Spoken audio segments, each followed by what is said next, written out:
To many boxing fans who also like video games, the perfect gaming analog to their favorite sport has been the Fight Night series for a long time. Many know it today as the go-to EA Sports franchise for ultra-realistic boxing that was somewhat regularly released back in the early to mid-2000s. Even today, the facial damage and fighting styles of certain famous boxers is pretty impressive, despite the games being a decade or more old. Collision detection and realistic visual representation of the action on screen were top-notch, and had to be for the games to be successful. Before we begin, please consider subscribing and enabling all notifications by clicking the bell icon. With that out of the way, let's get started. And for a time, they were successful, with over 5 games developed in the series, many more depending on where you feel the series truly started, and pretty decent reception throughout the life of the series. You'd think we'd still be getting entries every now and then, especially with EA's uncanny ability to keep a series going well past its prime. But alas, here we are, 10 years after the last game in the series was released and not even a whisper of a new game. Why is that? What the hell happened to Fight Night?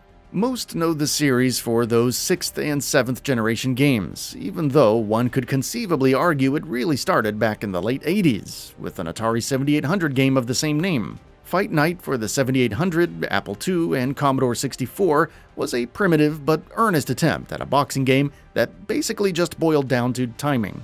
Not that they really had much else to work with at the time, but fast forward to the mainline series of EA games that most gamers will recognize today, and the complexity takes a massive leap forward. Fight Night 2004 would be EA's way of testing the waters with the new franchise on the PS2 and Xbox. It would feature lots of real legendary boxers like Roy Jones Jr., who was pictured on the box art. By PS2 and Xbox standards, it was a pretty good-looking game. It didn't surpass some of the fighting game heavy hitters of the generation like Tekken 5, but it did hold its own pretty well with a game so heavily and singularly focused on its character models. Most of your movements were controlled by the analog sticks, which helped in the intensity of a punch or the depth of an evasive maneuver very naturally. Blocking and weaving didn't look particularly realistic, as they had kind of a twitchy look to them, but they were highly functional, and again, for the time, it was a neat idea, and made for a pretty fun boxing game.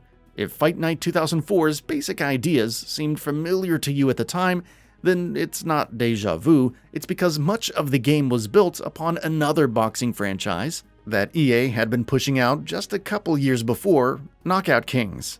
As a franchise, Knockout Kings was also fairly popular, so it's hard to say exactly why the brand was morphed into or absorbed by Fight Night. But regardless, boxing fans were still getting their money's worth, and that's the most important thing. Fight Night 2004 would sell well and receive mostly 8s from the critics, so as logic would follow, more games in the series would be made. Fight Night Round 2 would come out the following year, and would deliver a different flavor of last year's experience. The game would add additional venues like Atlantic City, as well as clinching and haymakers that could quickly result in an instant KO.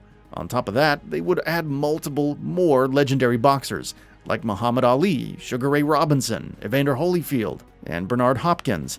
It would also go on to be the only game in the series that would have Floyd Mayweather due to the high price tag on his likeness. The haymakers wouldn't go down smoothly with everybody, and some would still prefer the more straightforward fighting of the previous game, but despite that, the game would go on to review even better than the last game on average.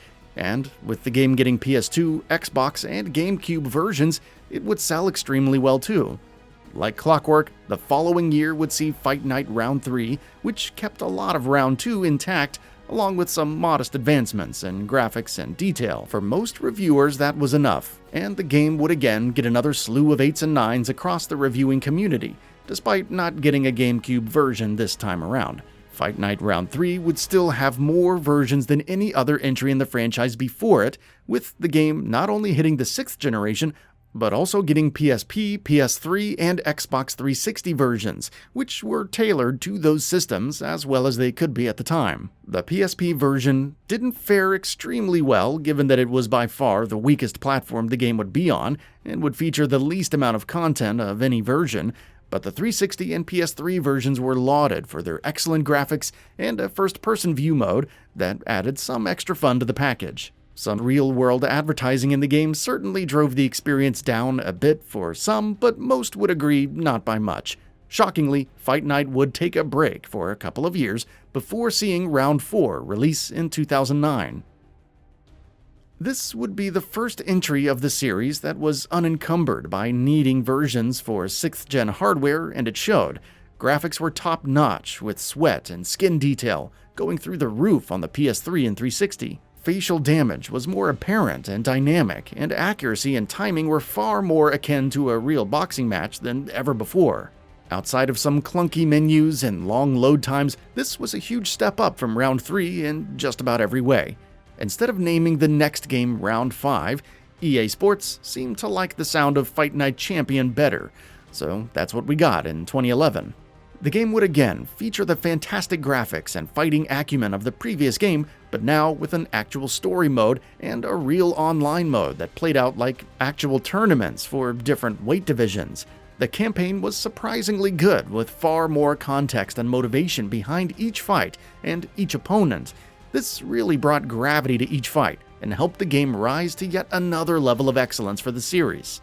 But despite how good Champion was, there was a new guy in town. The UFC had been gaining steam since around 2009, and despite EA not wanting anything to do with it early on, the success of THQ's UFC games was undeniable. Upon THQ closing its doors, EA would swoop in and start making UFC games instead of Fight Night ones, despite apparent plans to initially alternate between both franchises. Despite how this probably makes some Fight Night fans feel, the bet on UFC by EA turned out to be a good one, as that series has gone on to include several good games that don't seem to have quite fallen into the repetitive recycled trap that FIFA and Madden have. Usually these stories of what happened to certain franchises are mysteries lost to time and open to speculation, but not this one. The writing was on the wall for boxing as a sport for a long time, as it became more about the commercialism and branding deals than the actual sport itself. While that decline in general interest in boxing hadn't really manifested as poor sales for the Fight Night series, it surely would have eventually. UFC and MMA fighting was an alternative to the overly polished world of boxing, and it caught on just as interest in boxing started to dwindle, and EA followed suit. With UFC continuing to gain popularity today, I wouldn't hold your breath for a revival of the Fight Night series anytime soon.